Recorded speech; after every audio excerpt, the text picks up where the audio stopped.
Reklamo raw ng ilang barangay officials kay Vice President Leni Robredo, mabagal di mano ang pagdating ng ayuda o tulong sa ilang lugar na sinalanta ng Bagyong Nina sa Bicol Region. Panawagan ng Vice Presidente, isantabi muna ang hindi pagkakaintindihan sa politika para tulungan ang mga biktima. Noong nakaraang linggo, sinabi ng Pangulo na ginagawa ng gobyerno ang lahat para maibalik sa normal ang buhay ng mga binagyo. Live mula sa Naga City, may report si Salima Refran. Salima. Jessica, ang isang tabi nga muna ang mga hindi pagkakaintindihan sa politika. Yan ang hiling ni Vice President Leni Robredo sa pagtulong nga sa mga nasalanta ng bagyo. Mahigit isang linggo na mula na manalasa ang Bagyong Nina sa Bicol, pero hanggang ngayon hindi pa rin naitatayo ni Lola Maria ang nawasak ng tirahan sa Camarines Sur. Makikitira lang ako dito dahil wala ako naanuhan ako ng bahay. Nasira? Nasira yung bahay ko kaya nakitira lang ako dito. Sa ngayon nandito. Doon wala akong bahay dahil nabagsak talaga. Ganito rin ang dinaranas sa marami pang binagyo. Sa Albay, maraming eskwelahan pa rin ang may sira-sirang classroom. Kung hindi man lubog sa baha at putik, wala namang bubong ang mga ito. Kaya ang sanay pagbabalik eskwela ng mga bata sa Pulangi, Libon at Uwas, ipinagpaliban muna. Supposedly ngayon ang opening, resumption of classes. However, dahil sa distraction ng typhoon, kami po ay nag-reset ng resumption. Instead of January 3, gagawin po ito sa January 9. Dahil nga po ang mga classrooms ay hindi pa ready. Maging ang mga magsasaka sa Uwas hindi pa rin nakakabangon. Balot na nga sa putik ang mga palayan, sira pa ang maraming dike. Isinailalim na sa state of calamity ang Uwas dahil sa tindi ng pinsalang iniwan ng bagyo. Sa ngayon na talagang kailangan natin ng tulong, siguro dito na lang sa point ng agriculture at saka yung mga ating mga construction materials na kailangan gamitin doon sa pag-rebuild ng kanilang mga bahay. So, yun yung pinaka-primary concern natin. Ngayong araw, bumisita sa Tiwi sa Albay at Sangay sa Camarines Sur si Vice President Leni Robredo. Ayon sa Vice Presidente, nakarating sa kanya ang hinaing ng mga nasalanta na mabagal umano ang pagdating ng tulong sa ilang lugar, partikular sa mga bayan ng Ocampo at Pili. Wala din ako sa lugar para sabihin na tama yung sinasabi ng lahat. Pero yun yung reklamo sa akin kahapon ng mga kapitan na nakausap ko, medyo mabagal daw. Sinasabi nga nung mga napuntahan ko kahapon na yung natatanggap pa lang daw nila yung galing sa opisina namin. May pakiusap naman ng Vice Presidente sa gobyerno. Sa akin lang, sana pag panahon ng sakuna, isang tabi muna natin yung mga hindi pagkakaintindihan sa politika. Magkaisa para yun yung pinakamadaling pagtulong sa mga nasalanta.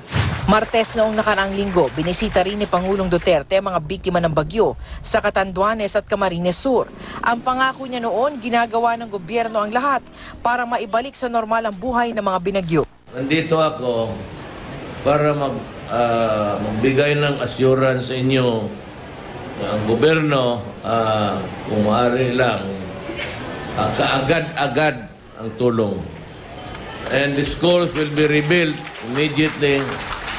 Pagtitiyak din ng DSWD, minamadali nila ang pagpoproseso ng emergency shelter cash assistance para sa mga binagyo. Tuloy-tuloy rin ang ahensya sa pamamigay ng relief packs sa Quezon Province. Sa bayan ng San Francisco, nagbigay rin ang lokal na pamahalaan ng mga gamit sa pagsasaayos ng bahay ng mga nasalanta. Naibalik na rin ang signal ng mga cell sites sa mga bayang binagyo. Yun nga lang, aabutin pa raw ng 2 hanggang 3 linggo bago maibalik ang supply ng kuryente. Ayon sa tala ng Department of Energy, lampas kalahati pa lang ng mga nawalan ng kuryente ang naserbisyohan dahil lubog pa rin sa baha ang ilang lugar. May mahigit 700,000 bahay pang kailangang kabitan ng linya ng kuryente. Pero pahirapan dahil marami sa mga ito ang nasa liblib na lugar. So ang inuuna po natin, number 1, ay commercial areas and government vital institutions. So that communication and resource facilitation, yung paggalaw po ng resources, pag nagbukas yung bangko, yung ATM, gumagalaw po siya. Tuloy-tuloy raw ang ginagawang hakbang ng DOE. Nag-deploy na din ang National Grid Corporation of the Philippines ng karagdagang 600 personnel na 24 oras nagtatrabaho. Bago mag-Pebrero, target nila ay 100% restored na ang kuryente sa lahat ng apektadong lugar. Jessica, bukas nga ipagpapatuloy ni Vice President Robredo ang kanyang pag-iikot sa mga nasa lantang lugar dito sa Camarines Sur. At kung pagbibigyan nga siya ng magandang panahon, ay tutungo din siya sa probinsya ng Catanduanes. Jessica. Ang problema sa Lima, no, yung panawagan ni Vice President Robredo na bilisan ng gobyerno itong pagbibigay ng ayuda sa mga nabagyo, minamasama naman ng ilang sektor, no, ilang kampo na close to Malacanang. Sinasabi nila na si Vice President Robredo ang namumulitika raw dito sa nangyari. That is correct, Jessica. No? Actually, medyo inasahan na rin yan ng kampo ni Vice President Robredo. Pero kanina, doon sa kanyang naging interview sa atin, ay inilinaw naman niya na yung kanyang pagsasabi na mabagal, itong nangyayaring rehabilitasyon, yan ay base doon sa mga reklamong natatanggap niya mula doon sa mga tao on the ground. No? At Jessica, tayo din naman sa experience din naman natin sa pagko-cover ng mga lugar na nasa lanta, lalo na yung mga malalakas sa bagyo. Meron talagang mga lugar na mahirap puntahan at mahirap dalhan ng tulong. Katulad kanina, Jessica, yung pinuntahan natin na lugar sa may Sangay, Camarines Sur, si Lola Maria, nawasak yung kanyang bahay.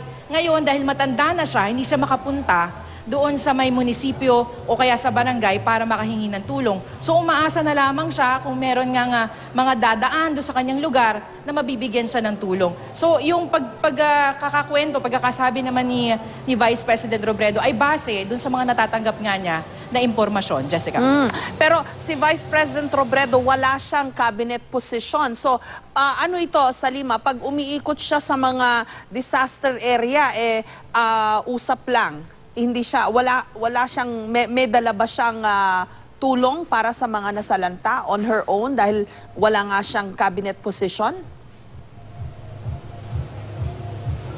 That is correct, Jessica. No? Wala nang hawak na posisyon sa gabinete itong si Vice President Robredo. Also, wala din namang extra budget sa opisina ng Vice Presidente. Ang ginawa ng kanyang team noong pamang nakaraang linggo ay tumanggap ng iba't ibang donasyon mula sa iba't ibang grupo at yun ay naipamahagi na. Ang ginagawa niya ngayon, Jessica, ay inaalam kung ano pa yung mga karagdagan na pangangailangan ng mga residente. Katulad kanina, doon sa bayan naman ng Tiwi sa Albay, nalaman niya na yung mga residente doon ay masyadong malapit sa dagat. So ang gagawin daw niya kung pagbibigyan siya, sabi niya kung nung hadsi pa raw siya sana matutulungan niyang atras man lamang itong mga residente doon. Pero ngayon, susubukan daw niyang kausapin yung mga nasa posisyon kung ano pa yung magagawa sa kanilang sitwasyon doon sa Tiwi sa Albay. Jessica. Maraming salamat sa iyo. Sa Lima Refran.